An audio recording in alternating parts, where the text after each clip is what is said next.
The world watched as Marcus Jordan's name went uncalled during the 2013 NBA Draft. 60 selections came and went. 60 dreams fulfilled. But for the second son of basketball's greatest legend, there was only silence. Some called it genetics skipping a generation. Others whispered about the impossible burden of the Jordan name. For Marcus, it was more than a professional disappointment. It was an identity crisis. Who are you when your entire life has been spent chasing your father's legacy, only to fall short in such a public way? What happened next would not only transform Marcus's life, but would eventually impact thousands of athletes facing the same devastating transition. His journey from the darkest moment of his life to creating a revolutionary program that helps athletes find purpose beyond sports is more inspiring than any championship his father ever won. This is the story of how Marcus Jordan stepped out of the greatest shadow in sports history and into his own light. Marcus Jordan couldn't remember a time when people didn't stare. At the grocery store, at school, at basketball games. It didn't matter where he went. People always looked at his dad first, then at him. That's what happened when your father was Michael Jordan, the greatest basketball player who ever lived. There he is, MJ's kid. Marcus heard the whispers as he walked through the halls of his middle school. He was 12 years old now, already, tall for his age, with hands that seemed a little too big for his arms, just like his dad's had been. Marcus tried to keep his head down as he walked to class. It never worked. By lunchtime, 3 different kids had asked if he could get his dad's autograph. 2 teachers had mentioned how exciting it must be to have his airness as a father. One even asked if Marcus could jump as high as Michael already. Not yet, Marcus had answered with a tight smile. Not ever, he thought to himself. At home that night, their mansion in Highland Park, Chicago, felt empty even though it was huge. His mom was at a charity event. His older brother Jeffrey was at basketball practice. His sister Jasmine was at a friend's house. And Dad? Dad was everywhere and nowhere at the same time. Michael Jordan's face smiled from magazine covers framed on the walls. His 6 NBA championship trophies gleamed in a special glass case in the main hall. His game-worn shoes, some worth thousands of dollars, sat in perfect rows in a room bigger than most people's apartments. Even when he wasn't home, which was often, Michael Jordan's shadow filled every corner of their house.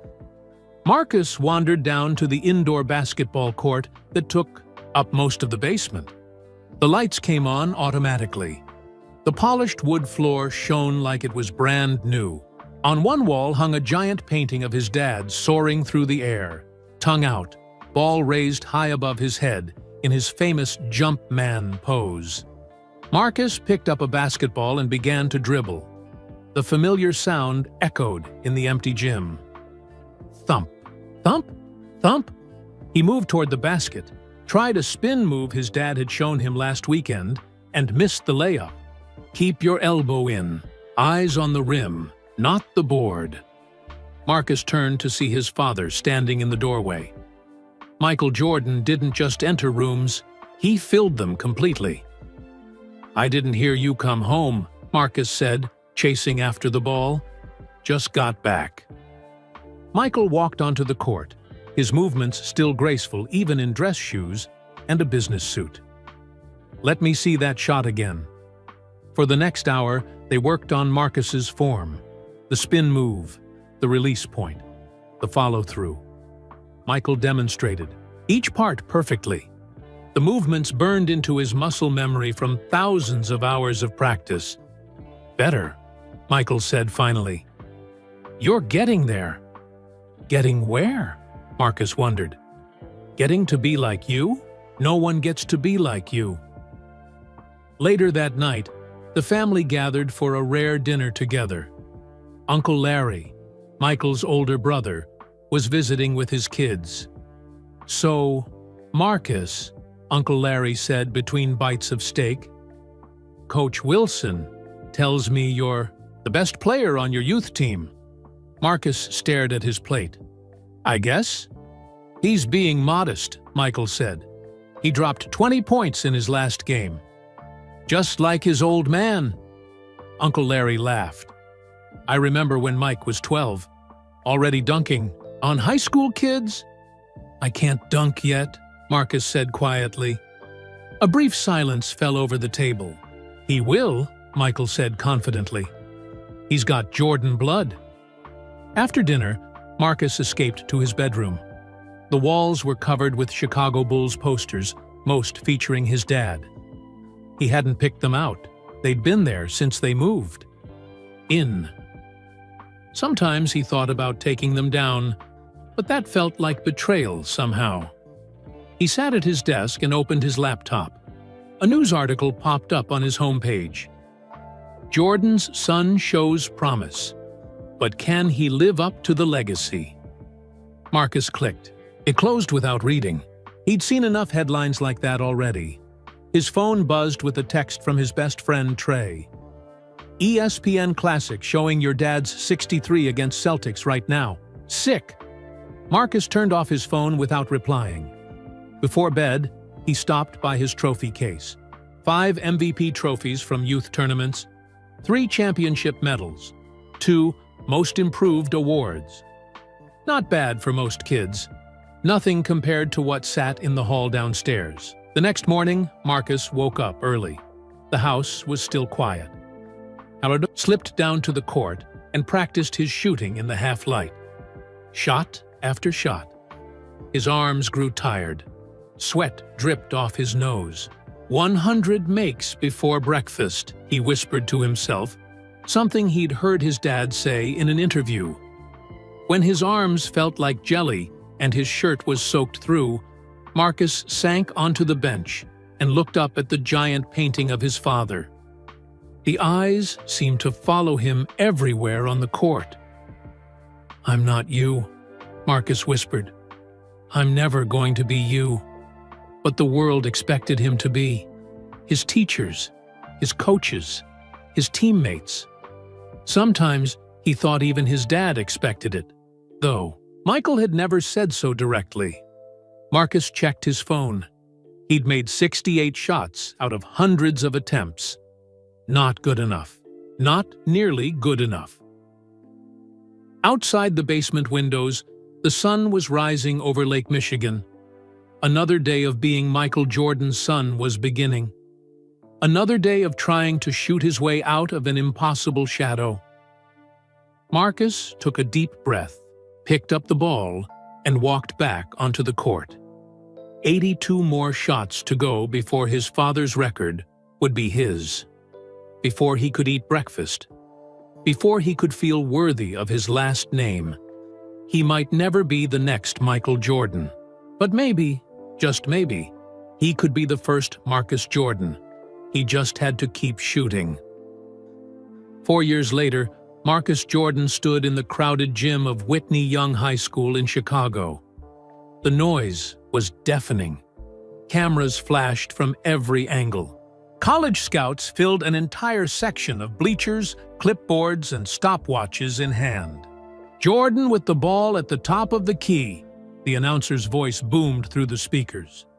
15 seconds left. Whitney Young down by 1 in the state semifinals.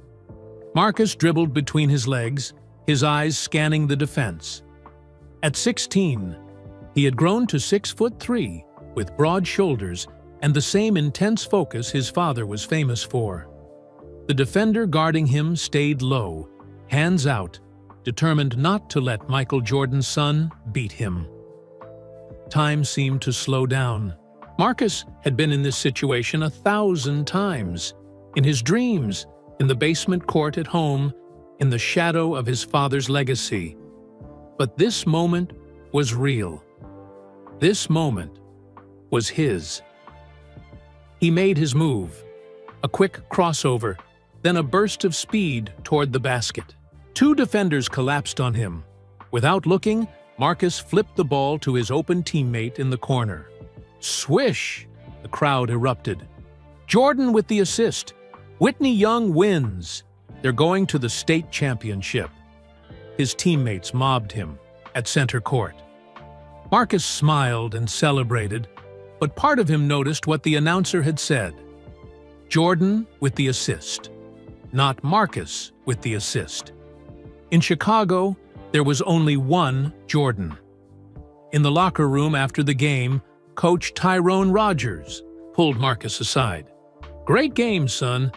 You showed real leadership out there." "Thanks, Coach." Marcus toweled off his sweat-soaked face. "But Jimmy hit the winning shot. He deserves the credit." Coach Rogers shook his head. "That's what I'm talking about. Your vision. You had the shot, but you made the right basketball play instead. That's something your father—" He stopped himself, but it was too late. The comparison hung in the air between them. "Sorry," Coach Rogers said. "I know you're tired of hearing that." Marcus just nodded and headed for the showers. Outside the locker room, a small crowd waited. Reporters, college scouts, fans wanting autographs from the son of the legend. "Marcus, can we get a few words about tonight's game?" A microphone appeared in front of his face. "It was a team win," Marcus said, reciting the safe answers he'd learned to give. "Everyone contributed. We're focused on the championship now." As the reporters continued their questions, Marcus noticed two men in expensive suits standing off to the side. College scouts. He'd seen them at games before. "He's good, no doubt," one was saying to the other. "Quick hands, good court vision." "But he's no Michael," the other replied. "The kid got lucky tonight. If his last name wasn't Jordan, would we even be here?" Marcus felt his stomach tighten. He pretended not to hear as he pushed through the crowd toward the exit where his mother waited. Juanita Jordan gave her son a quick hug. "Your father called," she said, as they walked to the car. "He watched the live stream, said he's proud of you." Marcus nodded, but didn't reply. His father had promised to attend the game in person, but business meetings for Jordan Brand had taken priority. Again. That night, alone in his bedroom, Marcus pulled out a notebook from under his mattress. It was filled with newspaper clippings about his games, scouting reports, and his own private thoughts. On a fresh page, he wrote, "Game 26. 1-by-1, 17 points, 6 assists, 3 steals. They still only see the name on my jersey." The next morning at breakfast, his phone buzzed with a text from his father. "Smart play at the end. Championship next. No pressure. Just play your game. Love you." Marcus read it twice. His father rarely sent long messages. No pressure made him smile a little. There was always pressure when you were Michael Jordan's son. 2 weeks later, Whitney Young faced Lincoln Park High in the state championship game. The gym was even more packed than before. Marcus spotted his father sitting courtside, sunglasses on. Despite being indoors, security guards hovering nearby. The game was tight throughout. By the fourth quarter, Marcus had scored 22 points, but Lincoln Park still led by 3 with under a minute to play. During a timeout, Coach Rogers drew up a play. "Marcus, we're getting you the ball at the top. Look for your shot." The play worked perfectly. Marcus caught the pass, stepped back behind the three-point line, and let the ball fly. It dropped through the net with a satisfying swish. Tie game. Lincoln Park missed their next shot. Whitney Young had the ball with 10 seconds left. Again, the ball came to Marcus. The crowd rose to their feet. Michael Jordan leaned forward, on his seat. This time, Marcus didn't pass. He drove hard to the basket, rose up between 2 defenders, and laid the ball gently off the backboard and in as the buzzer sounded. Whitney Young had won the state championship.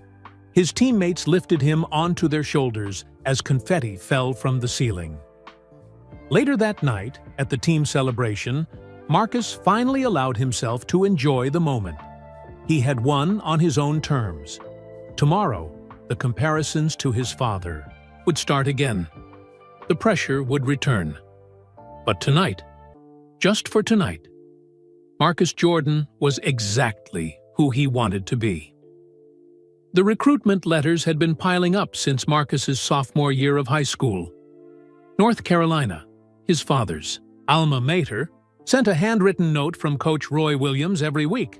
Duke, Kentucky, Kansas, and dozens of other top basketball programs wanted Michael Jordan's son.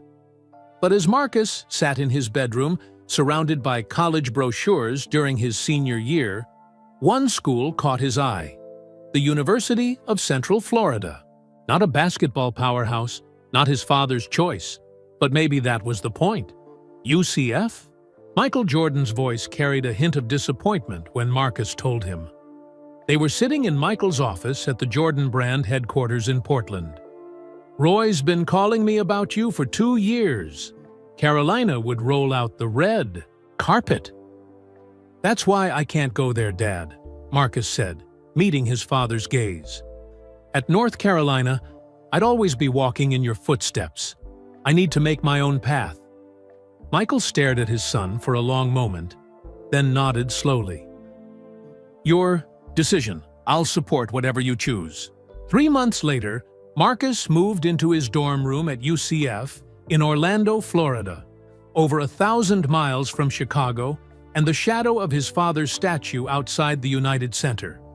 His roommate, Trevor Wilson, a computer science major from Tampa, had no interest in basketball. "So your dad's famous or something?" Trevor asked on move-in day, barely looking up from his laptop. Marcus smiled. "Or something." College basketball was different. The players were bigger, faster, stronger. During his first practice, Marcus struggled to keep up with the pace. Coach Kirksborough pulled him aside afterward. "Jordan, you're thinking too much out there. Trust your instincts." Marcus nodded, but inside he was wondering if his instincts were good enough. The Jordan name had gotten him here, but it wouldn't make the shots for him. His freshman season started slowly. Marcus came off the bench, averaging just 8 points per game. Online basketball forums buzzed with comments. "Jordan's kid is a bust.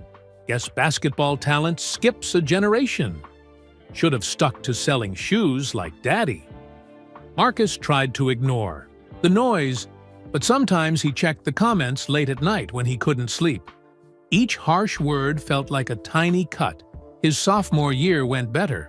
Marcus earned a starting spot and helped UCF win their conference tournament for the first time in school history. The team made the NCAA tournament, but lost in the first round. Still, it was progress. During his junior year, Marcus's game reached new heights. He averaged 15.2 points per game and became known for his court vision and passing ability.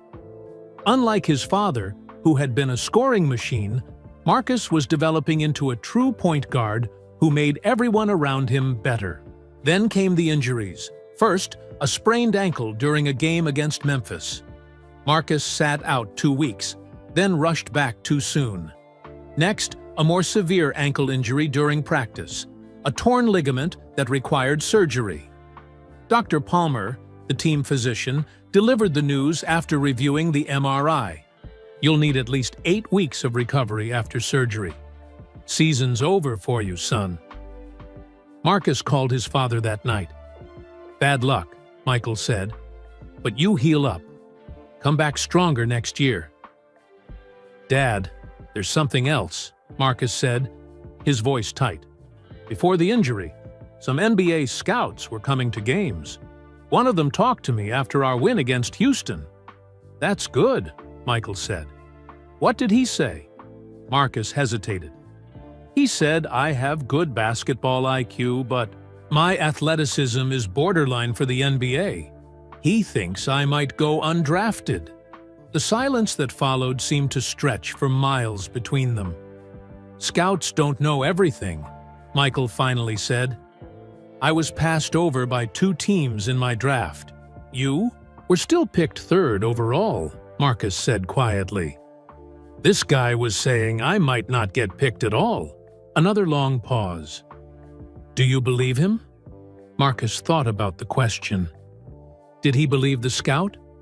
Or did he believe in himself? "I don't know, Dad. I really don't know."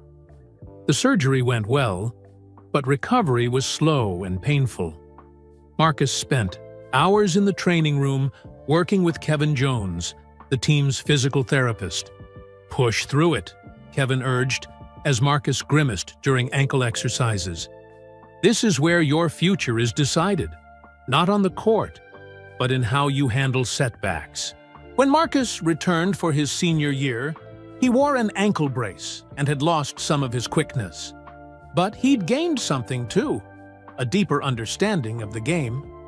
He studied film obsessively, learned to anticipate plays before they developed, and became an extension of Coach Sparrow on the court. UCF had its best season in school history. They made it to the Sweet 16 of the NCAA tournament before losing to a powerhouse Kentucky team. Marcus finished with 19 points and 11 assists in his final college game.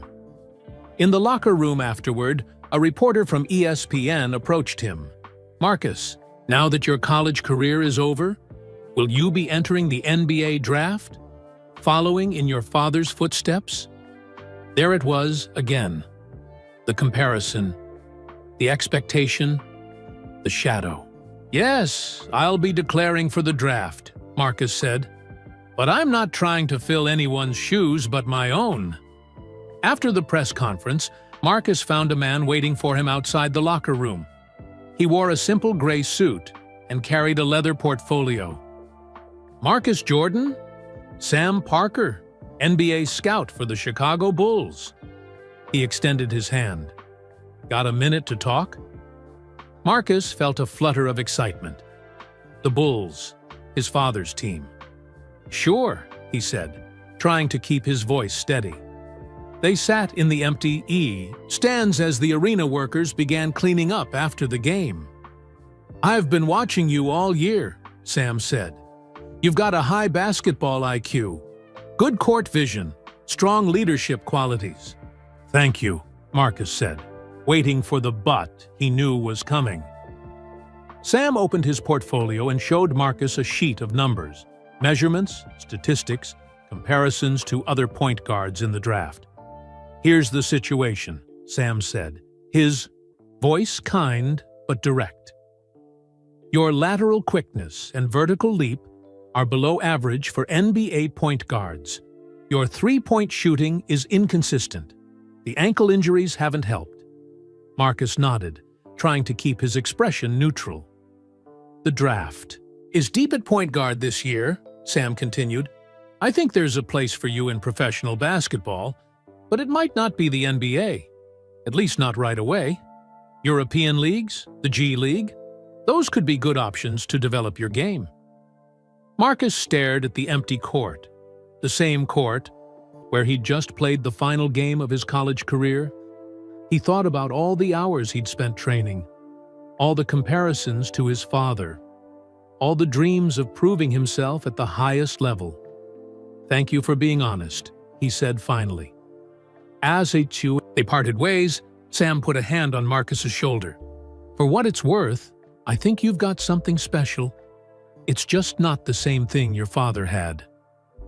That night, alone in his apartment near campus, Marcus called his father. "Dad, I need to know something, and I need the truth," he said. "Do you think I'm good enough for the NBA?" The silence that followed told Marcus everything he needed to know. Michael Jordan's voice finally came through the phone, quiet and measured. "Marcus, you're a good basketball player, better than most. But the NBA," his father paused, choosing his words carefully. "The NBA is different. It's not just about skill, it's about that extra gear, that thing that separates good from great." "The thing you have," Marcus said flatly. "The thing I had," Michael corrected. "Him." "But listen, son, there are many ways to succeed in life. Basketball is just one path." After they hung up, Marcus threw his phone across the room. It wasn't his father's fault. Michael Jordan had always been honest with him. Maybe too honest. But hearing the truth out loud hurt more than Marcus had expected. Despite the scout's warnings and his father's hesitation, Marcus declared for the 2013 NBA draft. He hired a trainer and moved back to Chicago, where he worked out 6 hours a day preparing for team tryouts. The invitations were slow to come. While other top college players participated in a dozen workouts with different teams, Marcus received just 3 invitations from the Bulls, the Hornets, owned by his father, and the Wizards, where his father had played. Nepotism invites, Marcus muttered to himself when the emails arrived. His father offered to help with connections, but Marcus refused. "I need to do this on my own," he insisted. The Bulls' workout went reasonably well. Marcus knew their home court better than some of their players, having spent countless hours there as a child. He shot well, showed good passing skills, and impressed the coaches with his basketball knowledge. Sam Parker, the scout he'd met after his final college game, approached him afterward. "Good workout," Sam said. "You've improved your shooting, Satanant to know. I have a chance?" Marcus asked directly. Sam hesitated. "We have the 20th pick. You're on our board, but I can't promise anything." It wasn't much, but it was hope. Marcus clung to it during the next few weeks as draft day approached. The night before the draft, the Jordan family gathered at Michael's mansion in Highland Park. Jeffrey, Marcus's older brother who had played basketball at Illinois, flew in from his job in Portland. His sister Jasmine came home from her studies at Syracuse. Even his mother Juanita, who had divorced Michael years earlier, attended the family dinner. "Whatever happens tomorrow, we're proud of you," Juanita told Marcus, hugging him tight. Michael seemed distracted throughout dinner, checking his phone often. Marcus wondered if his father was working behind the scenes, calling in favors, trying to ensure his son would be drafted. The thought both comforted and disturbed him. After everyone else had gone to bed, Marcus found his father in his trophy room, staring at his 6 NBA championship trophies. "Dad, you okay?" Michael turned, seeming surprised to see Marcus there. "Just thinking about my draft night. I was so nervous, waiting for my name to be called." "Did you know you'd go third?" Michael shook his head. "I hoped for first. But Houston took Hakeem. Portland took Sam Bowie." He smiled slightly. "That worked out okay for Chicago." "And for you," Marcus added. "And for me," Michael agreed. "But draft position doesn't determine your career, Marcus. It's what you do after that counts." Marcus nodded, but inside he was thinking, easy to say when you're picked third. Draft day dawned clear and bright in Chicago. Marcus chose his outfit carefully: a charcoal gray suit, white shirt, and red tie. Jordan colors, Bulls colors. The draft was being held at the Barclays Center in Brooklyn, but Marcus had decided not to attend in person. Too much pressure, he'd told his family. Instead, they gathered in the media room of Michael's mansion, where a giant screen showed the ESPN broadcast. As expected, the first picks went quickly.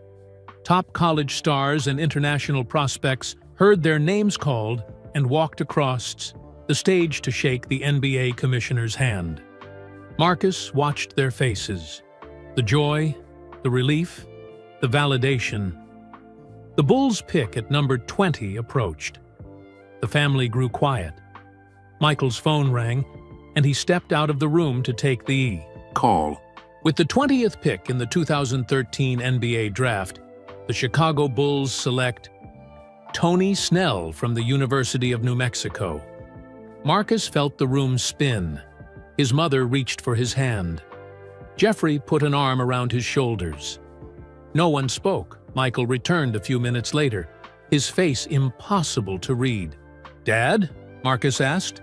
"I called them," Michael admitted. "They said they need shooting guards more than point guards this year. Basketball decision." The draft continued. Pick after pick went by. Teams Marcus had never even worked out for selected. Point guards he had outplayed in college. The first round ended. So did the second. 60 names were called. None of them were Marcus Jordan. When the broadcast ended, the family sat in uncomfortable silence. Finally, Jasmine spoke up. Their loss. "Marcus, you're still amazing." Marcus nodded, trying to smile for his sister's sake. "I'm going to get some air," he said, standing up. He walked out to the backyard basketball court where he'd spent so much of his childhood. The night was warm, stars hidden by Chicago's light pollution. Marcus took off his suit jacket, rolled up his sleeves, and picked up a basketball from the rack. He dribbled slowly, the familiar rhythm usually so comforting, now empty. He took a shot, missed, took another, missed again. It felt like all the skill had been drained from his body, along with his dreams. His phone buzzed in his pocket. A text from a college teammate. "Sorry, man. You deserved better." What's next? What was next? Marcus had never considered a future without basketball. Since he could walk, his path had seemed predetermined. Now that path had ended, and he stood at the edge of an unfamiliar darkness. His phone buzzed again. This time it was ESPN, with a news alert. Michael Jordan's son goes undrafted. Marcus turned off his phone and sat alone on the court, the basketball beside him. Inside the house, he could hear his family talking in hushed tones, probably trying to figure out how to comfort him. But there was no comfort for this kind of disappointment. Tomorrow, sports websites would analyze his failures. They would compare his statistics to his father's, his vertical leap to his father's, his entire existence to his father's. They would declare him a disappointment, a genetic anomaly, a cautionary tale. Marcus Jordan, son of the greatest basketball player of all time, wasn't good enough for the NBA. He looked up at the hoop, silver in the moonlight. For the first time in his life, it seemed impossibly far away. 3 months after the draft, Marcus sat alone in his Chicago apartment. Outside, summer was fading into fall. Inside, time seemed frozen. The apartment walls were covered with basketball memories, his Whitney Young championship jersey, his UCF team photos, newspaper clippings of his best college games. Once, these had been treasures. Now they felt like mockeries. His phone rang. It was his father, calling for the 3rd time that week. Marcus let it go to voicemail, as he had the other times. He wasn't ready to talk. Not yet. The voicemail notification appeared. Marcus pressed play. "Marcus, it's Dad. I know you're there. I know you're hurting." Michael's voice sounded tired. "But life goes on, son. You've got your business degree from UCF. Jordan Brand has a position waiting for you in marketing. You'd be good at it. Call me back." Marcus deleted the message. Jordan Brand. Of course. The family business. The backup plan. The consolation prize. He walked to the window and looked out at the Chicago skyline. His father's statue stood at the United Center, just a few miles away. Michael Jordan, the greatest ever. What would Marcus Jordan's statue say? "Here stands the son. He tried his best?" His phone buzzed with a text from his agent, Tony Rodriguez. "Any thoughts on the Europe offer? Team in Spain needs an answer by Friday." Marcus sighed. Several European teams had reached out after the draft. offering contracts to Michael Jordan's son. Good money, but everyone knew why they wanted him. Publicity, ticket sales. The Jordan name would fill seats, even if the Jordan talent wasn't. NBA caliber, he typed back, still thinking. Next came a text from Jeffrey, his brother. Mom's worried about you, says you're not answering calls. You okay? Marcus stared at the message but couldn't bring himself to reply. How could he explain what he was feeling? The disappointment was just part of it. The shame was worse. The feeling that he had let everyone down, his family, his coaches, himself. He walked to the refrigerator and grabbed a beer. The fridge was nearly empty. He hadn't been grocery shopping in weeks. Hadn't been doing much of anything except sleeping late, watching old basketball games, and avoiding people's pity. A stack of mail sat unopened on the kitchen counter. Bills, cards from well-meaning relatives, and one large envelope from his grandmother's attorney. His father's mother, Dolores Jordan, had passed away the previous year. Marcus had been close to her. She was the one family member who never pressured him about basketball. He opened the envelope. Inside was a letter and a small key. Dear Marcus, if you're reading this, I've moved on to be with the Lord.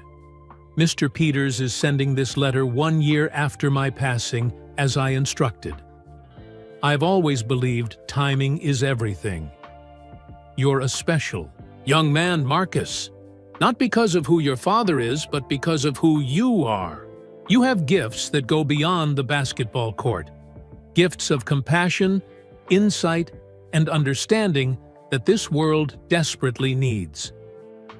The enclosed key opens a safe deposit box at First Chicago Bank on Michigan Avenue.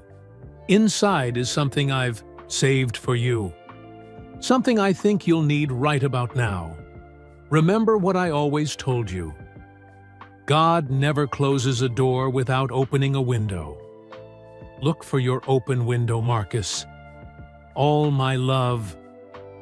Grandma, Marcus held the small key in his palm, feeling a tightness in his chest. His grandmother had somehow known he would need her words right now. She had seen something in him that went beyond basketball. But what? His entire identity had been wrapped up in the game, in being Michael Jordan's son, in trying to live up to impossible expectations. Without basketball, who was he? He glanced at his laptop, open on the coffee table. The screen showed an email from UCF's Career Services Office, still offering help months after graduation. Next to it was an article, Life After Sports, How Athletes Find New Purpose. Marcus closed the laptop. He wasn't ready for a new purpose. Not yet. His phone buzzed again. This time, it was a text from a number he didn't recognize.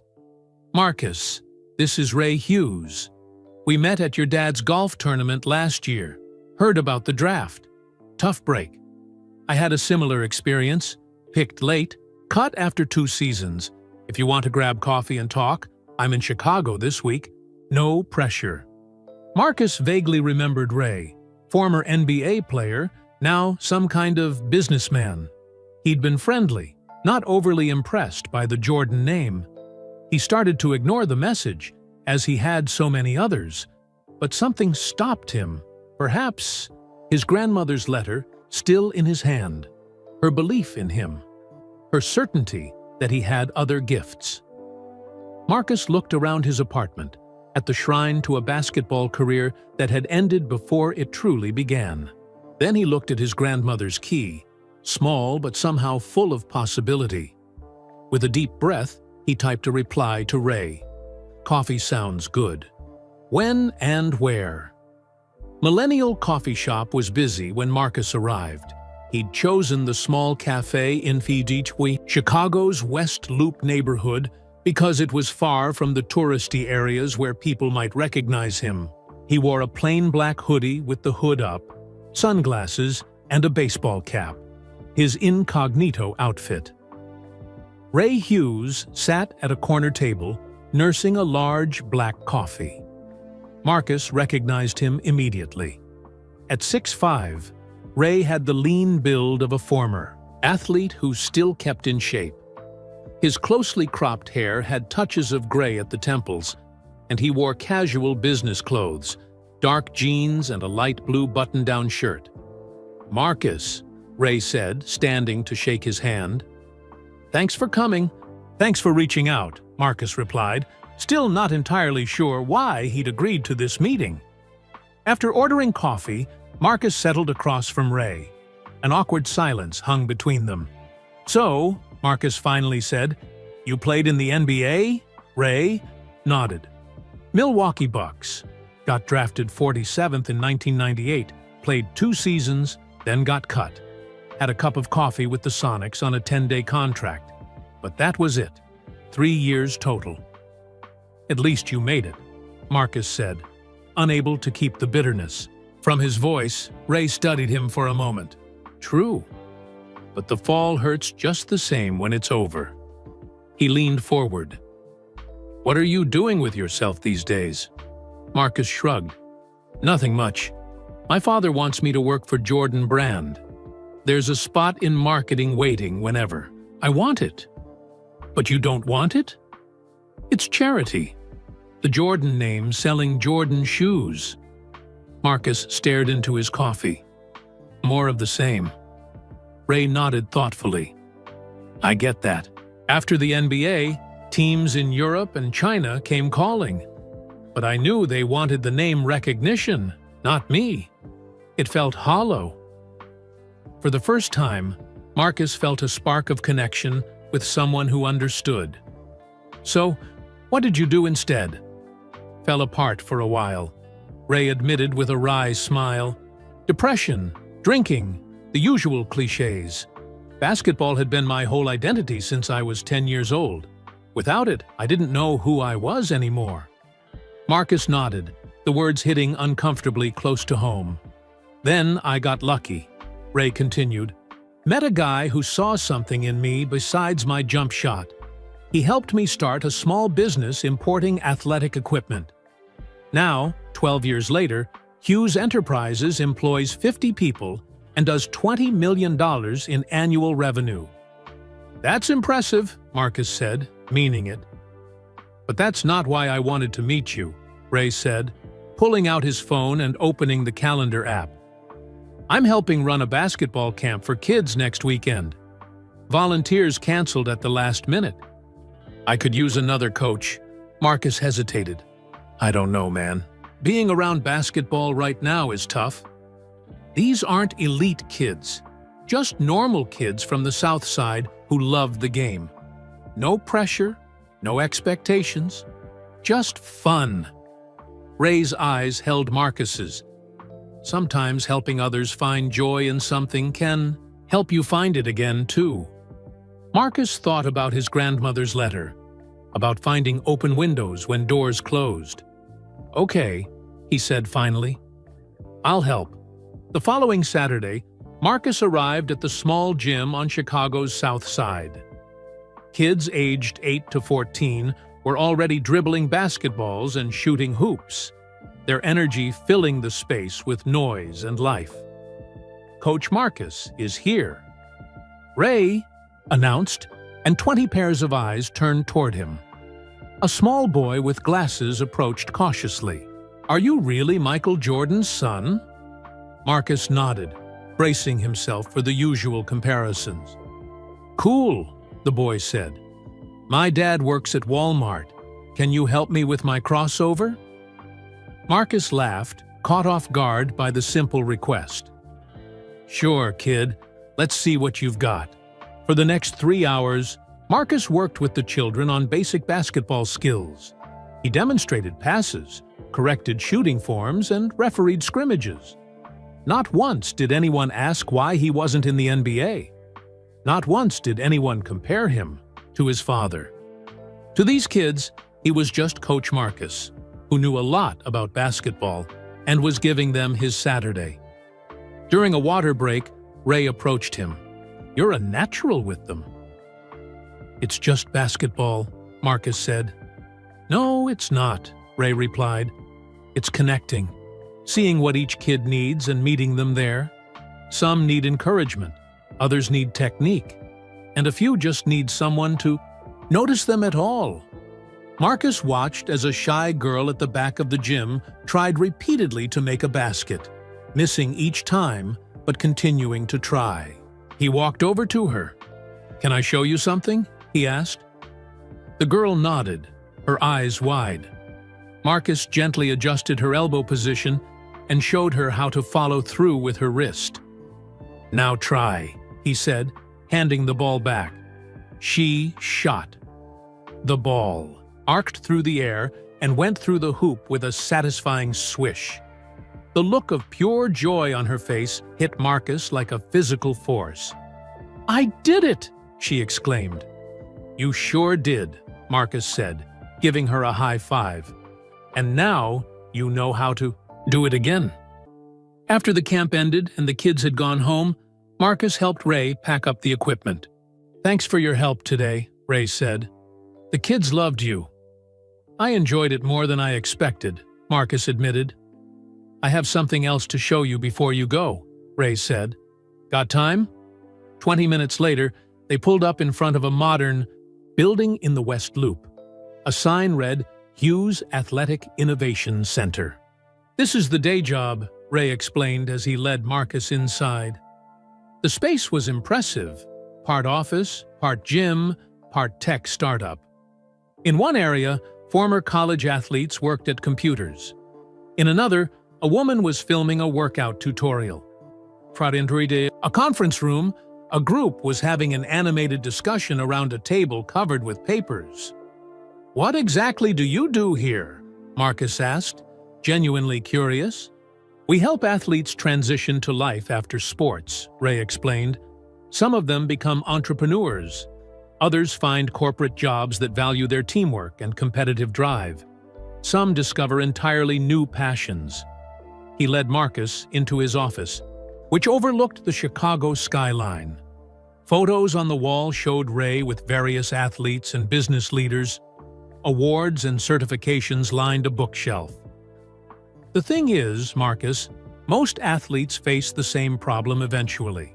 Whether it's after high school, college, or a professional career, the game ends for everyone.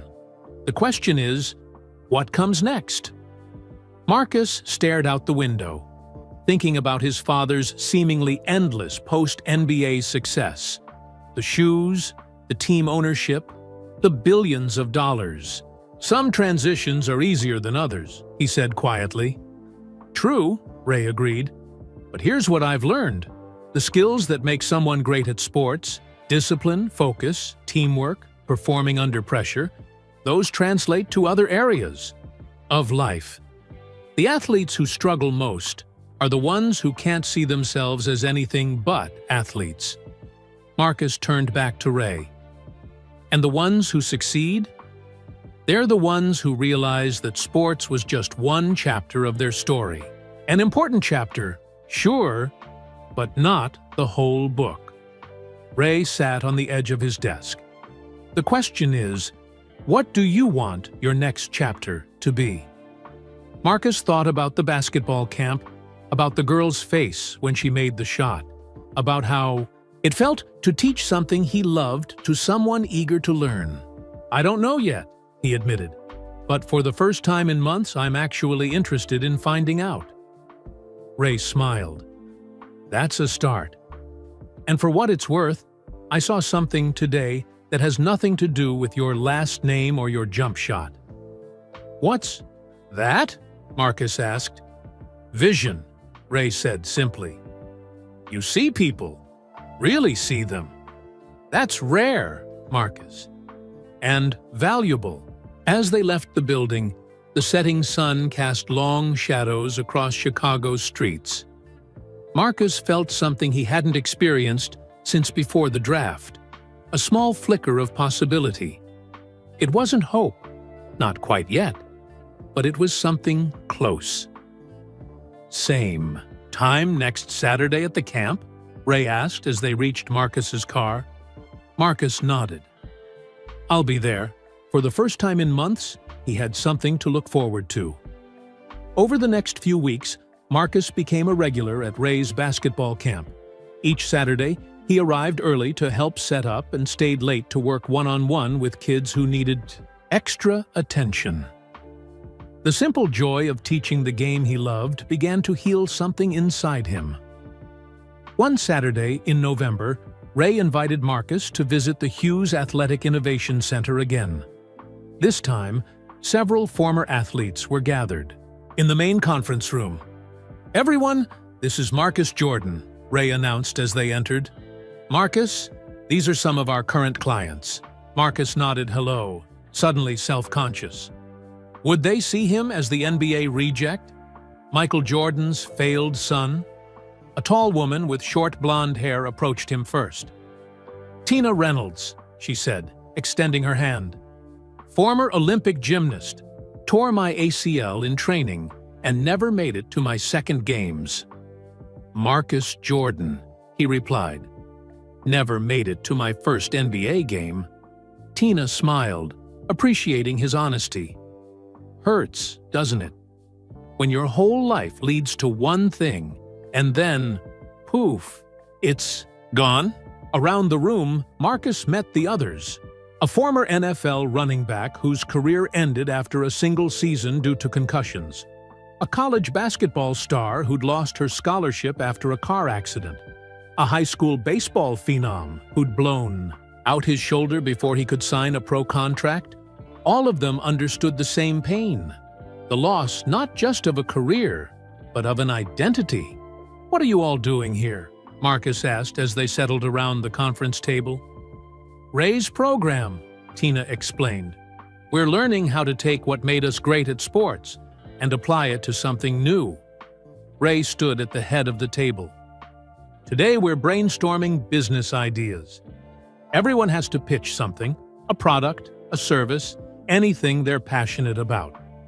Marcus, you're welcome to join in or just observe." For the next hour, Marcus watched as each athlete presented their idea.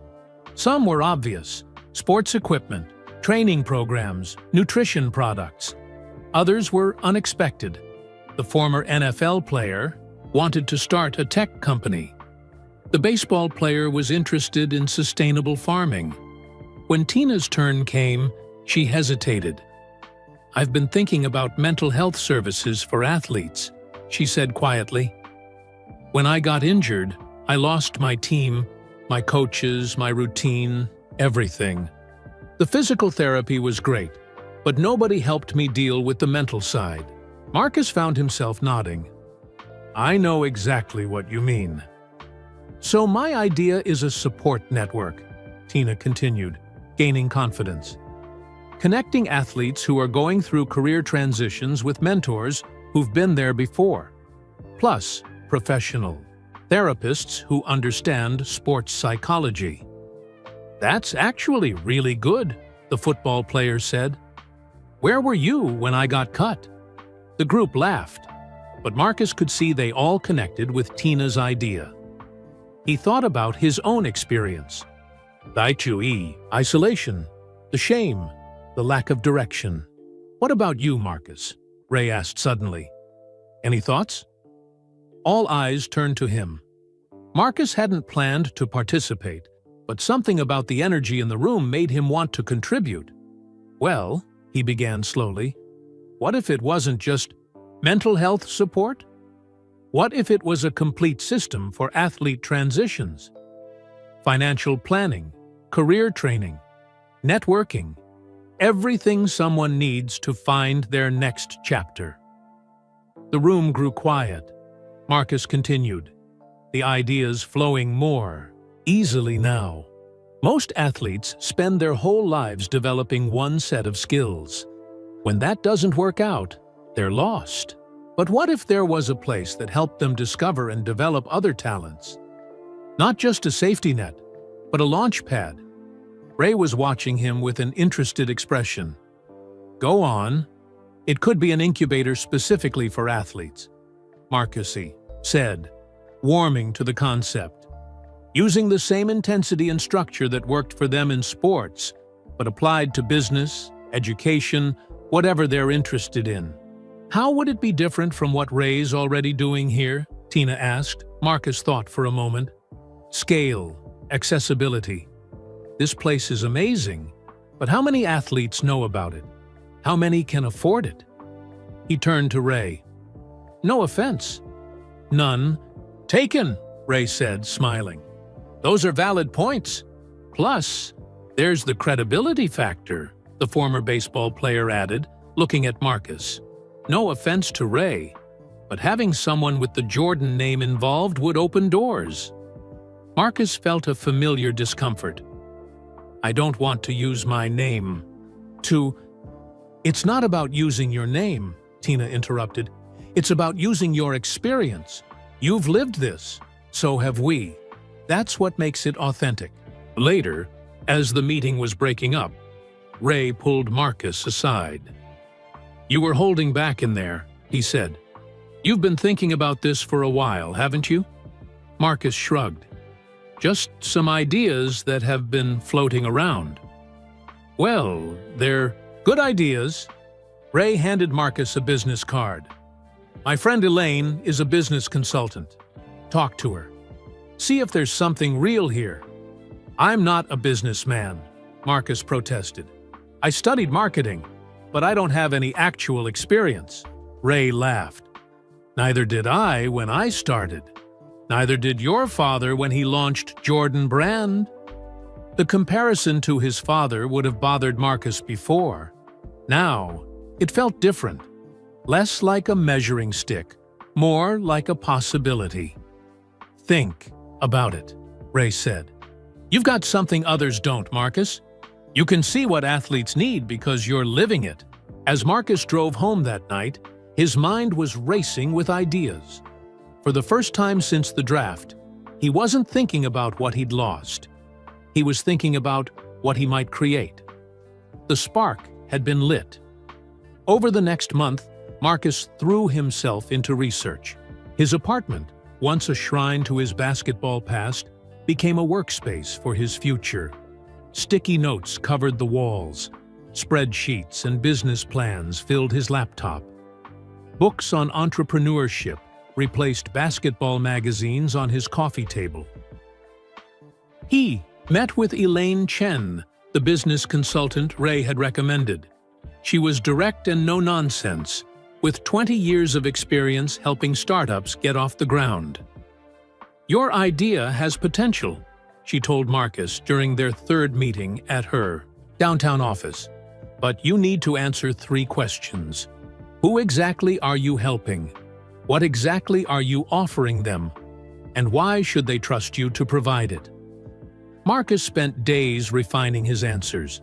He interviewed former athletes about their struggles. He studied existing programs and identified gaps.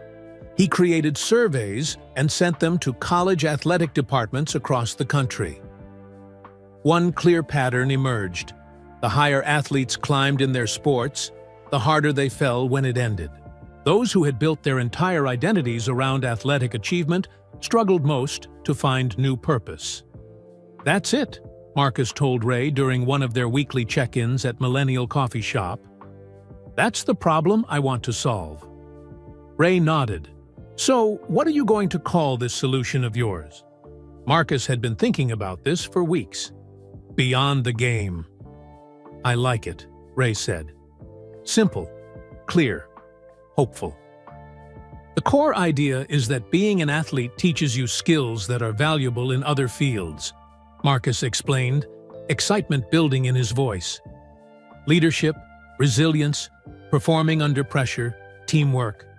Beyond the game will help athletes identify those transferable skills and find new ways to use them.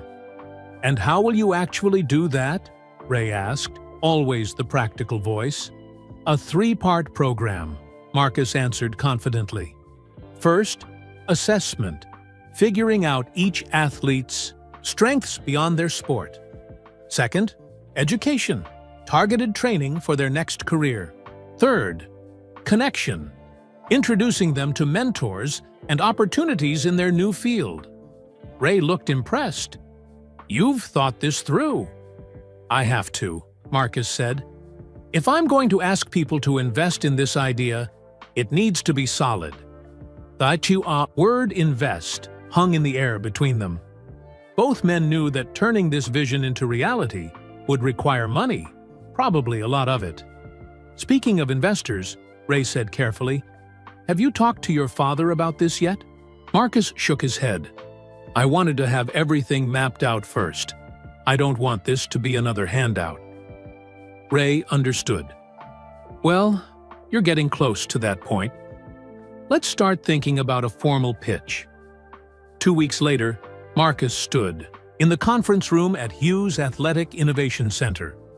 Ray had arranged a small gathering of potential investors, 5 people who had experience funding startups in the sports and education sectors.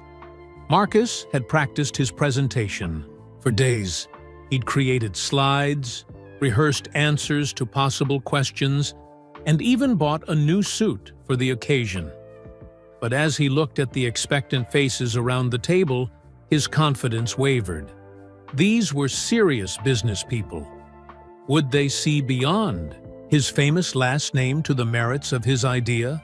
Or would this be another situation where being Michael Jordan's son created impossible expectations? "Whenever you're ready, Marcus," Ray said encouragingly. Marcus took a deep breath and began. "Thank you all for coming today. I'm here to talk about a problem that affects millions of athletes every year. The challenging transition from sports to what comes next." As he spoke, Marcus shared statistics about athlete depression after retirement, stories from his research interviews, and data showing how few college athletes were prepared for careers outside their sport. "This isn't just about professional athletes," he explained.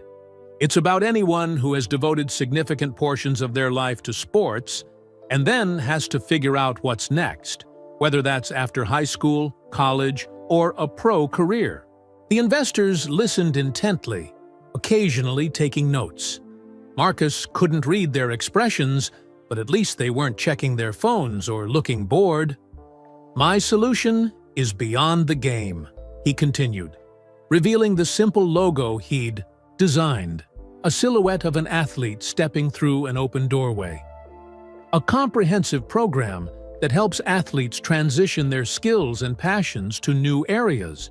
He outlined the 3-part approach: the potential business model and the partnerships he hoped to establish with colleges, professional leagues, and corporations looking to hire former athletes.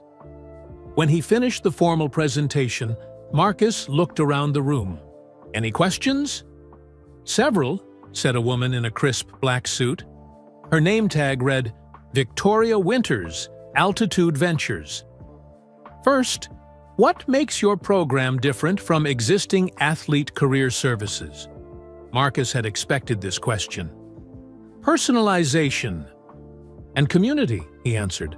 "Most existing programs offer generic advice. We'll create individualized transition plans based on each athlete's specific skills and interests. And more importantly, we'll build a community of peers who understand exactly what they're going through." Victoria nodded, making a note. "And your revenue model?" "Tiered services," Marcus explained. "A free basic level available to any athlete, funded by corporate sponsorships. Premium services would include one-on-one coaching, advanced training, programs, and exclusive networking events. We'd also partner with companies looking to recruit former athletes." The questions continued for nearly an hour. Marcus answered each one thoughtfully, admitting when he didn't have all the answers, but showing he'd considered most angles. Finally, an older man who had been quiet throughout the session spoke up. "I have one last question, Mr. Jordan. Why? You? What makes you qualified to lead this venture?" The room grew silent. It was the question Marcus had been both expecting and dreading. "6 months ago, I watched the NBA draft with my family," Marcus said, his voice steady. 60 names were called. Mine wasn't one of them. After 15 years of training, thousands of hours of practice, and a successful college career, my basketball journey ended. Not on my terms, not with a championship, just ended. He paused, letting that sink in. I spent the next 3 months in a dark place, questioning everything about myself. If I wasn't a basketball player, who was I? What was I good for? What came next? I had no answers. Looking around the room, Marcus saw they were all paying close attention now. I've lived the exact problem I'm trying to solve. I understand the identity crisis, the loss of purpose, the fear of starting over. But I've also discovered that there is life beyond the game, maybe even a better life. That's what qualifies me. Not my basketball skills, not my college degree, and, with all due respect, not my last name. What qualifies me is that I'm still standing after my worst fear came true, and I want to help others do the same. The room was quiet when he finished. Then Victoria spoke again. Your idea has merit.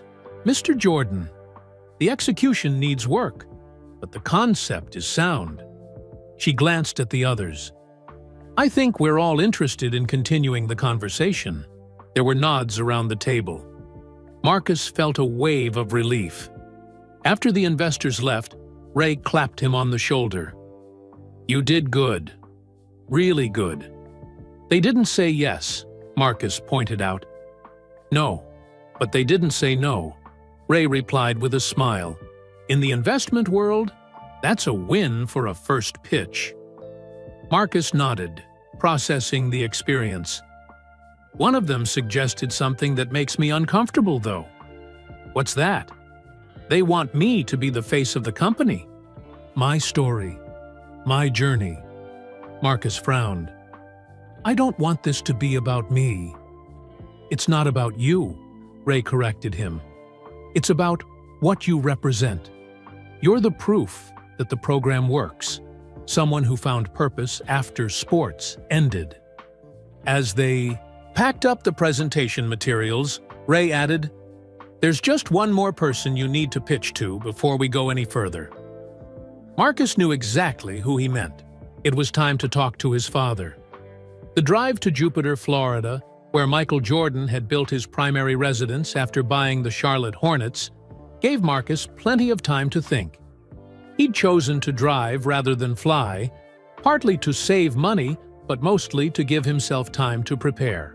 The 16-hour journey from Chicago took him through 5 states, each mile bringing him closer to a conversation he both dreaded and needed. Marcus hadn't been to his father's Florida mansion in over a year. The sprawling 28,000-square-foot estate, complete with a basketball court, golf simulator, and cigar lounge, was a testament to Michael Jordan's success. As Marcus pulled through the security gates, he felt the familiar weight of his father's achievements pressing down on him. A staff member greeted him and led him through the house to the back patio, where Michael was sitting by the pool, smoking a cigar and reading something on his tablet. "Marcus," Michael said, standing to embrace his son. "Good to see you." "You too, Dad," Marcus replied, noticing the slight awkwardness between them. They hadn't spoken much since the draft. They settled at an outdoor table overlooking the golf course. A server brought them drinks, water for Marcus, whiskey for Michael. "So," Michael said, after a moment of silence, "Ray Hughes called me." Marcus wasn't surprised. Ray had warned him that he might reach out to Michael. "He says you've been working on something?" Marcus nodded. "A business idea for athletes transitioning out of sports." Michael leaned back in his chair, his expression unreadable behind his sunglasses. "Tell me about it." For the next 20 minutes, Marcus outlined his vision for beyond the game. He explained the problems athletes faced after their playing days ended, the gaps in existing support systems, and his 3-part solution. He was more nervous than he'd been with the investors, but he kept his voice steady. "I've already pitched to some potential investors," Marcus concluded. "They seemed interested, but I wanted to talk to you before moving forward." Michael removed his sunglasses, setting them on the table. His eyes, the same eyes that had stared down countless opponents on basketball courts around the world, studied his son. "Why now?" Michael asked. "You've barely returned my calls for months, and suddenly you're driving 16 hours to pitch me a business idea." The question caught Marcus off guard. He'd prepared to discuss financials, marketing strategies, competitive advantages, not his emotions. "I needed time," he admitted. "After the draft, I was lost. I didn't know who I was anymore." Michael nodded slightly, encouraging him to continue. "All my life, I've been trying to follow your path," Marcus said, the words tumbling out now. "Not because you pushed me, but because it seemed like the only option. If you're Michael Jordan's son, you play basketball. That's the rule." "There are no rules, Marcus," Michael said quietly. "Maybe not for you," Marcus replied, "but for me? Every time I stepped on a court, people were measuring me against you, and I knew I'd never measure up. How could I? No one could." Michael's expression softened. "I never wanted that for you." "I know," Marcus said, "but it happened anyway. And when I didn't get drafted, it felt like I'd failed, not just at basketball, but at being your son." Michael started to speak, but Marcus continued. "But these past few months, working with Ray and developing this idea, I've realized something. Maybe not making the NBA wasn't a failure. Maybe it was just a redirect to something I'm actually meant to do." For a long moment, Michael was silent, looking out over the golf course. When he turned back to Marcus, his eyes held an unexpected shimmer of tears. "You know," Michael said finally, "when you were born, basketball was everything to me. My whole identity. I couldn't imagine being anything else." He took a sip of his whiskey. "So I pushed you toward it because it was what I knew, what I understood." He shook his head slightly. "Maybe I didn't see what you were really meant to do." Marcus felt a tightness in his throat. In all their conversations about basketball over the years, his father had never been this vulnerable. "So what do you think?" Marcus asked. "About beyond the game? I think it's a solid concept," Michael said, shifting back into businessman mode. "The market exists. The need is real. But running a startup is harder than anything you've ever done, including basketball." "I know that." "Do you? 90% of new businesses fail. The hours are brutal. The stress is constant. And everyone will be watching you because of your last name." Marcus nodded. "I've thought about all that. It's still what I want to do." Michael studied him. "And you're here because you want my investment?" "Yes," Marcus said honestly, "but also your advice, your connections, your experience." Michael smiled slightly. "At least you're direct about it." He reached for his cigar. "How much are you looking for?" Marcus named a figure, enough to fund the company for 2 years of operation. Michael didn't flinch at the number. "I can do that. But if I put money in, I'm an investor, not just your dad. You'll have to prove yourself, show results, meet deadlines. I won't go easy on you because we share DNA." "I wouldn't want you to," Marcus said. "And one more thing," Michael added, his eyes serious. "If you take my investment, you can't quit when it gets hard. And it will get hard. Harder than anything you faced in basketball." "I won't quit," Marcus promised. They talked for hours after that, diving into the details of the business plan. Michael asked tough questions, pointed out potential problems, and suggested improvements. It wasn't the conversation of a father and son. It was the conversation of a veteran businessman and a determined entrepreneur. As the sun began to set, casting orange light across the water, Michael finally leaned back in his chair. "Okay," he said. "I'm in. But not because you're my son, because it's a good idea that solves a real problem." He paused. "And because I've never seen you this passionate about anything before." For Marcus, those words meant more than the investment. His father had seen something in him, something that had nothing to do with basketball. As they walked back toward the house, Michael put his arm around Marcus's shoulders. "You know," Michael said, "it takes courage to create your own path, maybe more courage than following someone else's." Marcus looked at his father, the legend, the icon, the man whose shadow he'd been trying to escape his entire life. "I learned that from you," he said. 3 months after his meeting with his father, Marcus stood in a small office space above a gym in downtown Chicago. The room was nothing special, just 500 square feet with faded carpet, a few desks, and windows that rattled when the wind blew. But it was the first official headquarters of Beyond the Game, and to Marcus, it felt like a palace. "It's not much," he said to Tina Reynolds, the former Olympic gymnast who had become his first employee. "But it's a start." Tina looked around, the space nodding. "It has potential, like the athletes we're going to help." The funding from Michael Jordan had come through as promised, along with a short list of contacts his father thought might be helpful. But Marcus had insisted on starting small, being careful with every dollar. He wanted to build something real before scaling up. "So," Tina said, setting down a box of office supplies on one of the desks, "what's our first move?"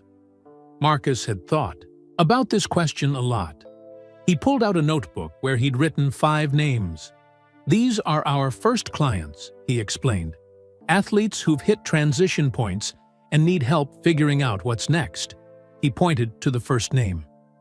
James Williams, former college football star, blew out his knee senior year, working at his uncle's tire shop, but hates it. "And we're going to help him how exactly?" Tina asked. "First, we listen," Marcus said. "Really listen. Find out what he's good at, what he cares about, what skills he developed as an athlete that could transfer elsewhere." He moved to a whiteboard he'd mounted on the wall and wrote, "Assess, educate, connect." This is our process. We assess their skills and interests. We provide education in areas they need, and we connect them with opportunities and mentors. Tina studied the board. "Sounds simple when you put it that way." "Simple doesn't mean easy," Marcus replied. The first month was harder than either of them had expected. James Williams, their first client, was resistant to change and suspicious of Marcus's motives. "Why you doing this?" James asked during their initial meeting. "What's in it for the son of Michael Jordan to help a nobody like me?" "I'm not my father," Marcus answered calmly. "And you're not a nobody. We're just 2 guys trying to figure out our next moves." Slowly, James began to open up. They discovered he had a talent for explaining complex ideas in simple terms, a skill he'd developed breaking down football plays for younger teammates. With Beyond the Game's help, James enrolled in a teaching certification program and began coaching part-time at a local high school. Word spread about the small startup helping athletes find new paths. More clients came, some referred by Ray Hughes, others by college coaches Marcus had reached out to. Each success story led to more referrals. But there were struggles too. The office rent was higher than Marcus had budgeted for. The website he'd paid a developer to build crashed constantly. And worst of all, some potential partners were skeptical about working with the inexperienced son of a famous father. "They think this is just a rich kid's hobby," Marcus complained to Ray during one of their regular coffee meetings. "Something to keep me busy after failing at basketball." "Is it?" Ray asked bluntly. Marcus was shocked. "Of course not. I believe in what we're doing." "Then prove it," Ray said. "Focus on the clients, not the critics. Results speak louder than last names." Taking Ray's advice, Marcus doubled down on client success. He developed a more structured assessment process. He brought in experts to lead workshops on resume building, interview skills, and personal branding. He spent hours making calls to open doors for his clients. 4 months in, Beyond the Game had worked with 15 athletes, helping 12 of them find new career paths or educational opportunities. It wasn't changing the world yet, but it was making a difference. One evening in late September, Marcus was working alone in the office, long after Tina had gone home. The bills for next month's rent and utilities sat in front of him, along with their dwindling bank balance. Despite the positive client outcomes, the business was burning through cash faster than he'd anticipated. At this rate, his father's investment wouldn't last the full 2 years he'd planned for. A knock at the door startled him. It was nearly 10 p.m., too late for visitors. Marcus opened the door cautiously. A young man stood in the hallway, maybe 20 years old, with the broad shoulders of a football player. His eyes were red, like he'd been crying. "You, Marcus Jordan?" he asked. Marcus nodded. "I'm Dion Taylor. I played running back at Michigan State. Got cut from the team last week. Coach gave me your card." He held up a Beyond the Game business card with Marcus's number. "Said you might be able to help." Marcus stepped aside. "Come in." For the next hour, Marcus listened as Dion poured out his story. Football had been his ticket out of a tough neighborhood in Detroit. Without it, he feared he'd have to drop out of college and go back home. "I don't know who I am without football," Dion said, his voice breaking. "I've been playing since I was 6. It's all I know." Marcus felt the weight of responsibility in that moment. This wasn't just about building a business anymore.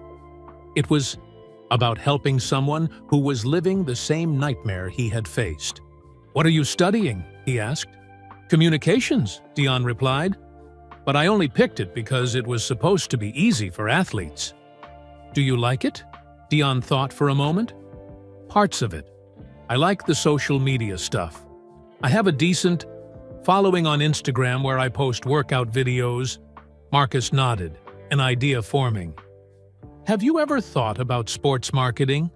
Using your knowledge of athletics to help brands connect with athletes?"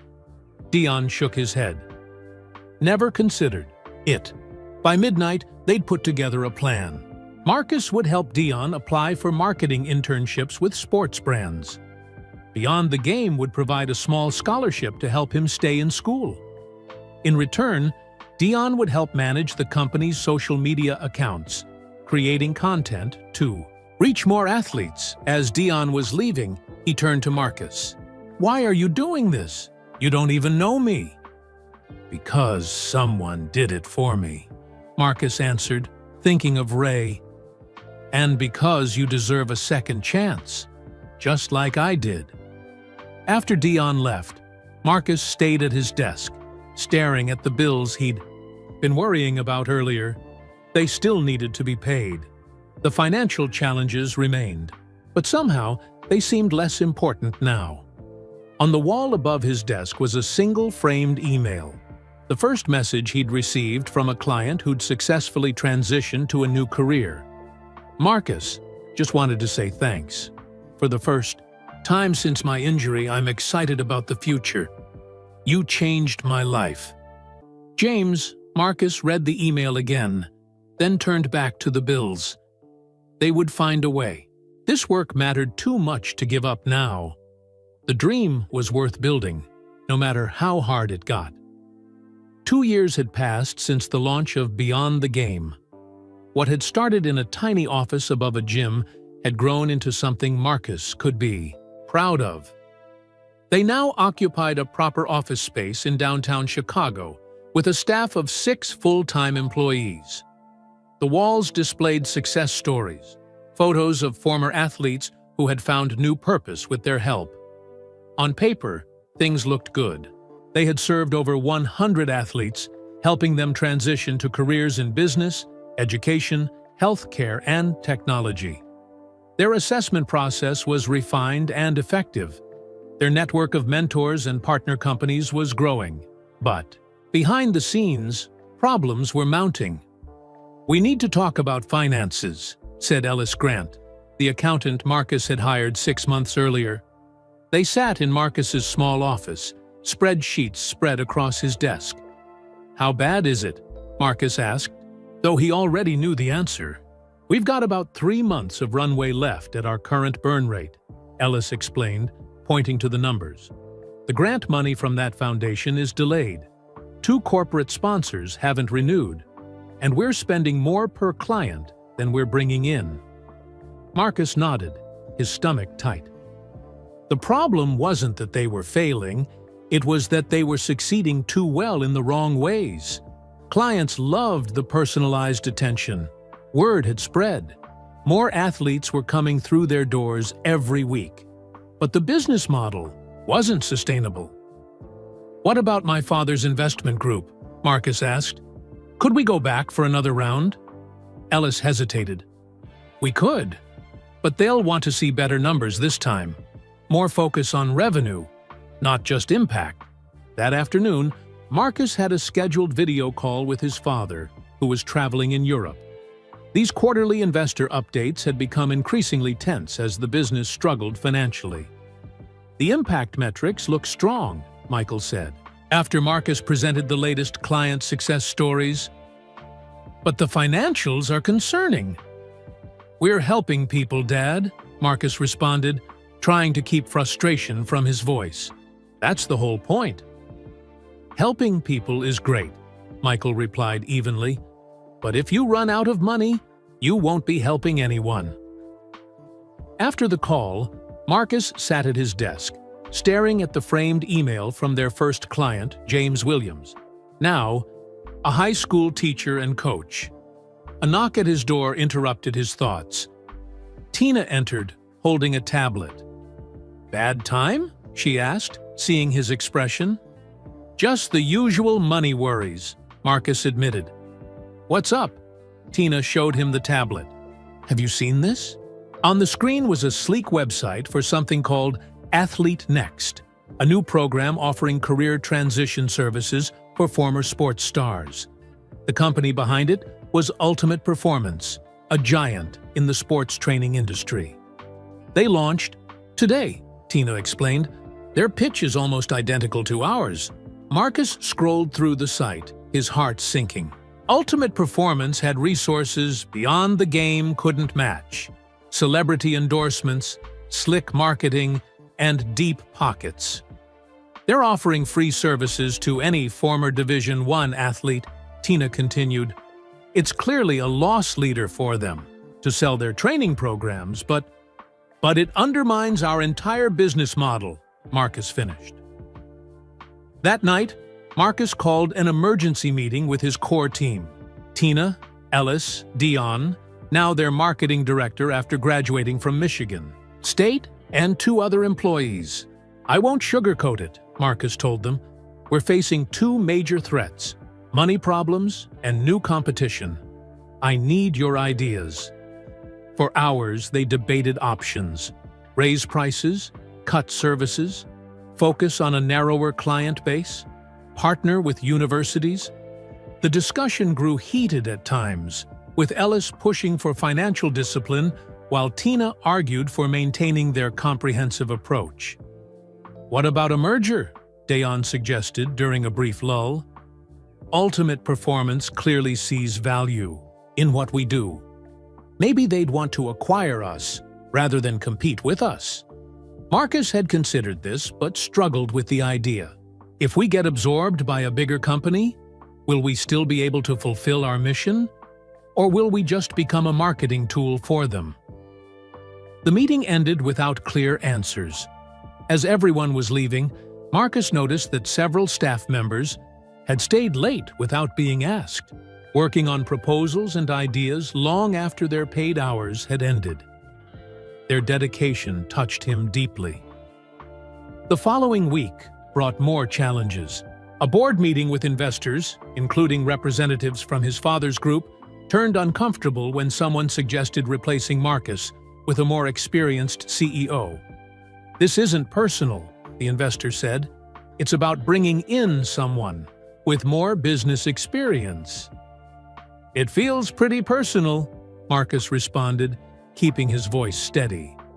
His father, joining by video, remained silent during this exchange, his face unreadable.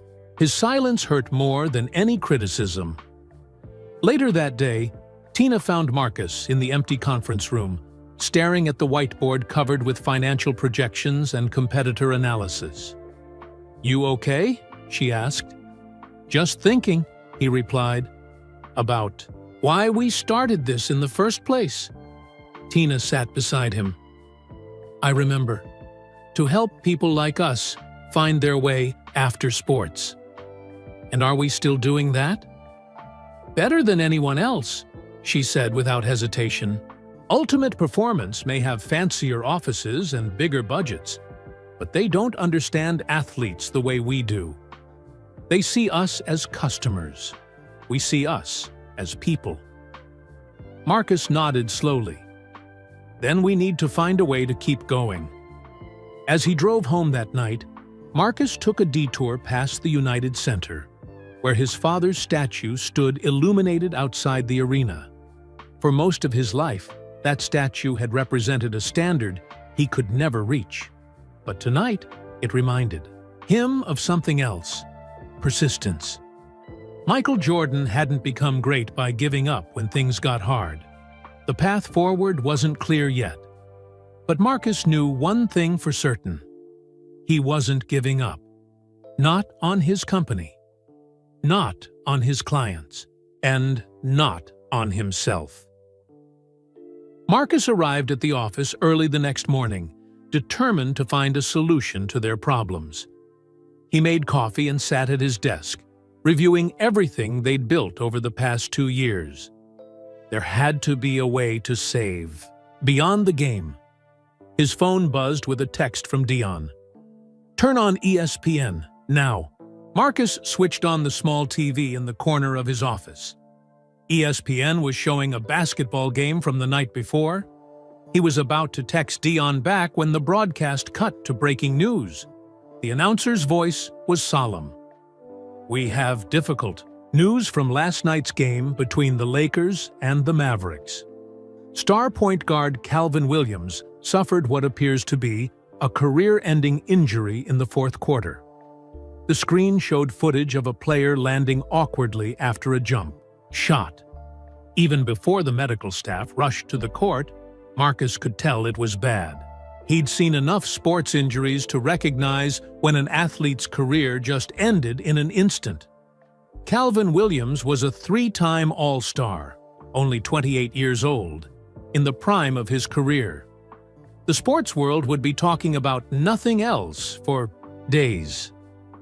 "Our thoughts are with Calvin during this difficult time," the announcer continued. At only 28, the question now becomes, what's next for someone who's been playing basketball since childhood? Marcus stared at the screen, those words echoing. In his mind, what's next?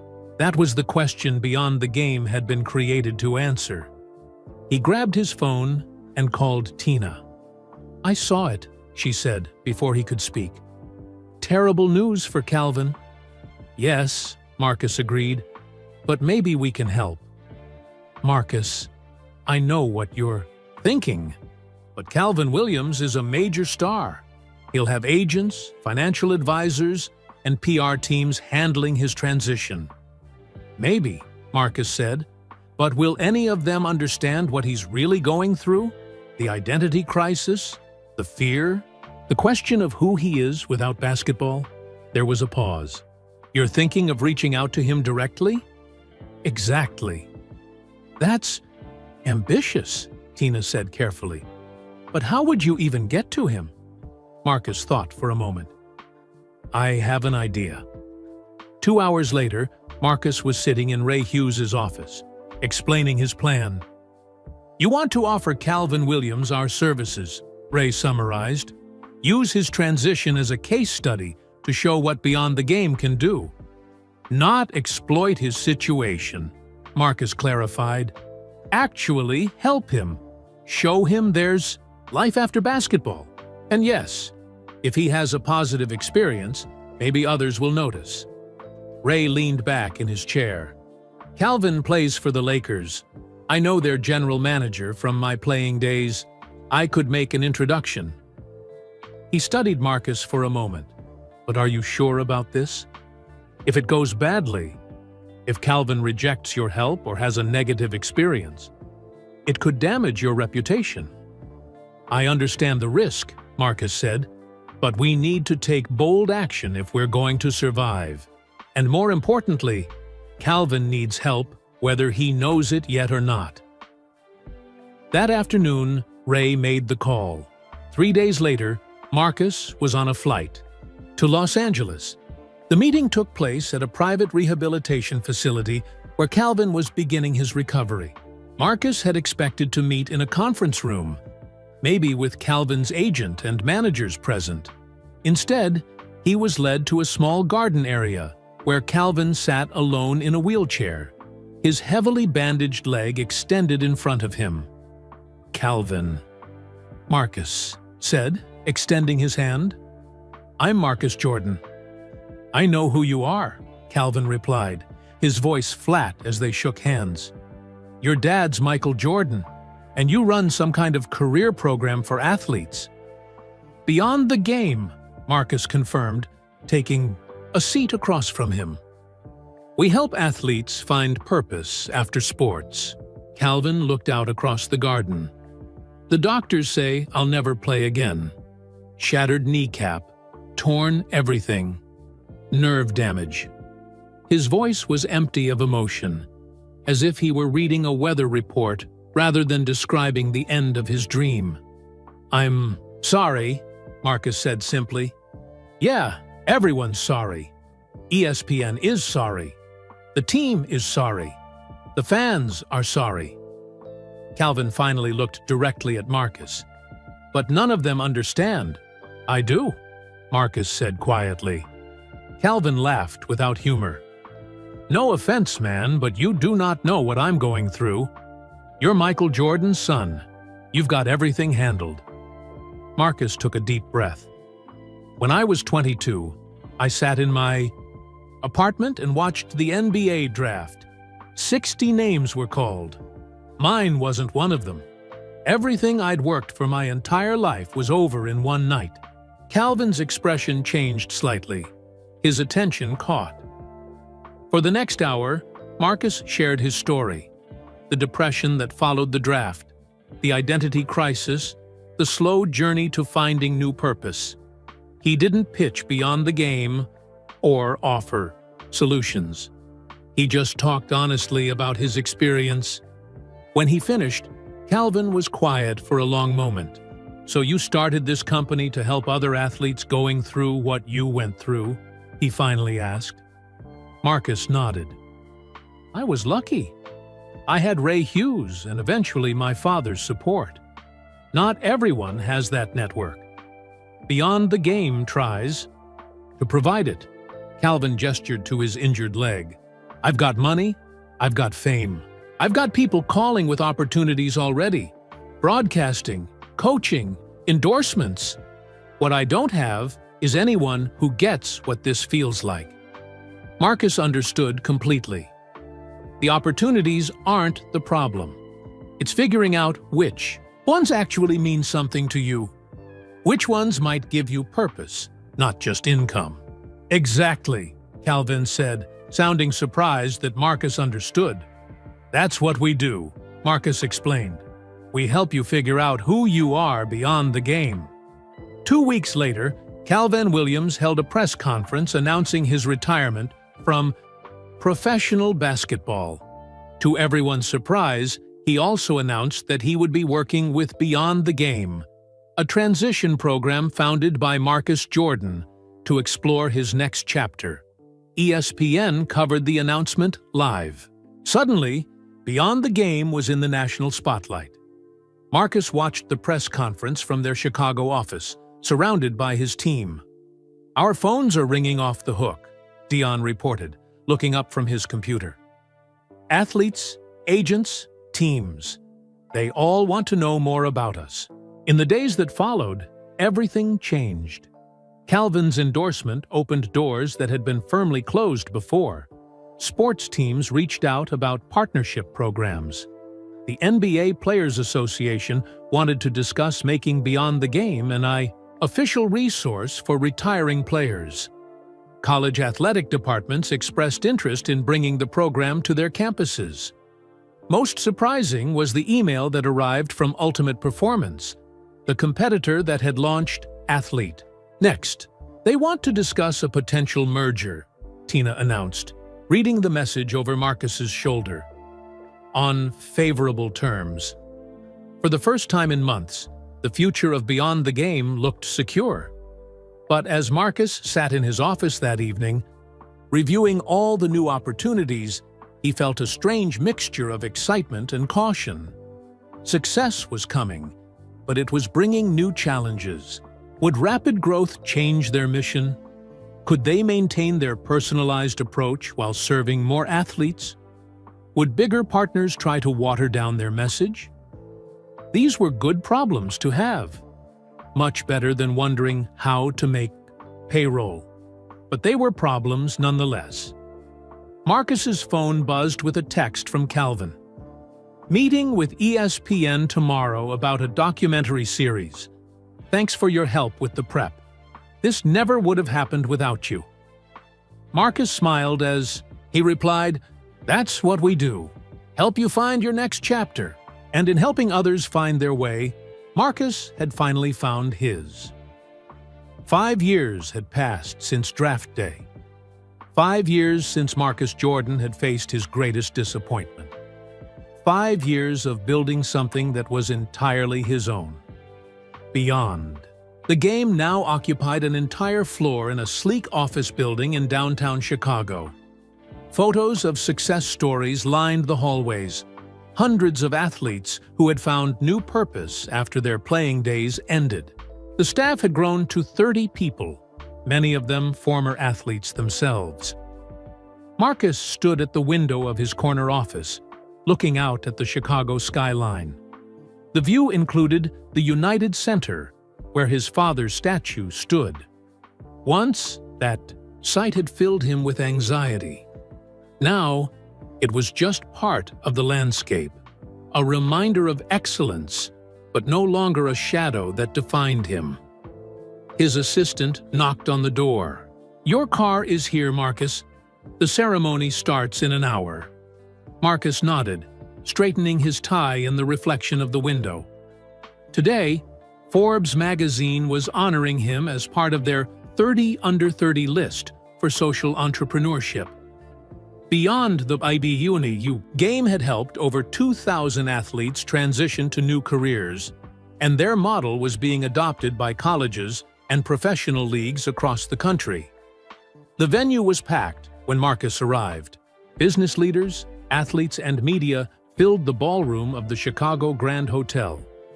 As he made his way through the crowd, people stopped him to shake his hand or share stories about how Beyond the Game had helped someone they knew. "There he is," Ray Hughes approached, arms outstretched. "The man of the hour," they embraced warmly. Ray had become more than a mentor.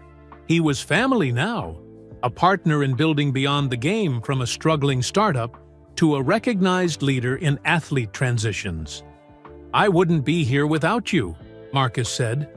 "You saw something in me when no one else did." "I just pointed out what was already there," Ray replied with a smile. "You did the real work." As they talked, Marcus noticed a familiar figure entering the ballroom, surrounded by security and admirers. Michael Jordan still commanded attention wherever he went. his presence filling any room he entered. Father and son made eye contact across the crowd. Michael nodded slightly, a small smile on his face. Their relationship had evolved over the years. Michael had remained an investor in Beyond the Game, but he had kept his promise to treat Marcus as a businessman, not just his son. Their quarterly meetings were still challenging, with Michael pushing Marcus to think bigger and do better. But there was respect there now. Mutual respect. Before the ceremony began, Marcus slipped away to a quiet corner to gather his thoughts. He scrolled through his phone, rereading a text message from Calvin Williams, whose partnership had sparked Beyond the Game's growth years earlier. Killing it on ESPN. Third season of my show starts next month. None of this would have happened without you. You changed my life, man. The ceremony began with speeches and introductions. When it was time for the social entrepreneurship category, a video played highlighting Marcus's journey and Beyond the Game's impact. Marcus Jordan faced a choice, the narrator said, over footage of Marcus working with athletes. Live in the shadow of his famous father, or forge his own path. He chose the latter, and in doing so, has helped thousands of athletes find their own way forward. When Marcus took the stage to accept the award, he looked out at the audience. In the front row sat his team, Tina, Dion, Ellis, and others who had believed in the mission. Ray watched proudly from a table near the center, and there, at a table in the back, was his father, who had rearranged his schedule to be there. "Thank you for this honor," Marcus began. 5 years ago, I was at the lowest point in my life. I had just gone undrafted by the NBA, and I felt like I had failed. Failed myself, failed my family, failed to live up to expectations. The room was silent, everyone listening to the son of the greatest basketball player ever admit to his disappointment. But what I thought was failure was actually a redirect. Sometimes life takes away the one thing you think defines you, forcing you to discover who you really are. Marcus went on to talk about Beyond the Game's mission, thanking those who had helped along the way. As he finished, he looked directly at his father. "I want to thank my father, Michael Jordan, not just for his investment in Beyond the Game, but for teaching me the most important lesson of all. That true greatness isn't about living up to someone else's legacy.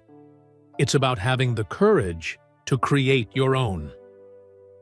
The applause was thunderous. As Marcus left the stage, his father met him at the bottom of the steps and embraced him tightly. No words were needed. After the ceremony, Marcus hosted a celebration dinner for his team and close friends at a restaurant near their office. The mood was festive, with toasts and stories shared around the table. Late in the evening, as the party was winding down, Tina pulled Marcus aside. "There's something I've been meaning to ask you," she said. "That first day, when you pitched your idea to Ray's investor group, why did you decide to focus on athlete transitions? You could have done anything with your name and connections." Marcus considered the question. He'd asked himself the same thing many times over the years. "You know, the night after the draft, when no team called my name," Marcus paused, his voice growing quiet. "I was in a really dark place. I felt like I had nothing left to live for." Tina's eyes widened. She had never heard this part of the story before. "That night, I actually thought about ending everything," Marcus admitted. "I was sitting in my father's house, looking at all his trophies and accomplishments, feeling like the biggest disappointment in the world." "What stopped you?" Tina asked softly. "A phone call," Marcus said, "from one of my grandmother's old friends. She didn't know what I was thinking, but she called to tell me stories about my grandmother, how she always said I had a different path than my father. how she believed I had gifts that went beyond basketball. Marcus smiled at the memory. That call saved my life. It made me realize that maybe there was something else I was meant to do. And then, months later, when I started working with Ray and meeting other athletes who were struggling with the same feelings of loss and confusion, "You found your purpose," Tina finished for him. Marcus nodded. Exactly. I realized that my greatest failure could help others navigate their own disappointments. What I thought was the end of my story was actually just the beginning. As his friends and colleagues continued celebrating around them, Marcus looked out the window at the Chicago night. He was no longer defined by the draft that didn't want him or the father whose shadow once seemed inescapable. Marcus Jordan had stepped into his own light, and it was bright enough to help others find their way forward too. I'd love to know where you're listening from. Are you tuning in from Chicago like Marcus, or somewhere else entirely? If you enjoyed this story of how Michael Jordan's son transformed rejection into purpose, please take a moment to like this video and subscribe to the channel. Your support means everything and helps me continue bringing you these inspiring stories of transformation and hope. Don't forget to share this video with friends and family who might need to hear that setbacks can become redirects to something meaningful. Every share spreads a little kindness and awareness that our greatest disappointments sometimes lead to our most important contributions. What other inspiring stories would you like to hear next? Drop your suggestions in the comments below, and I'll see you in the next video.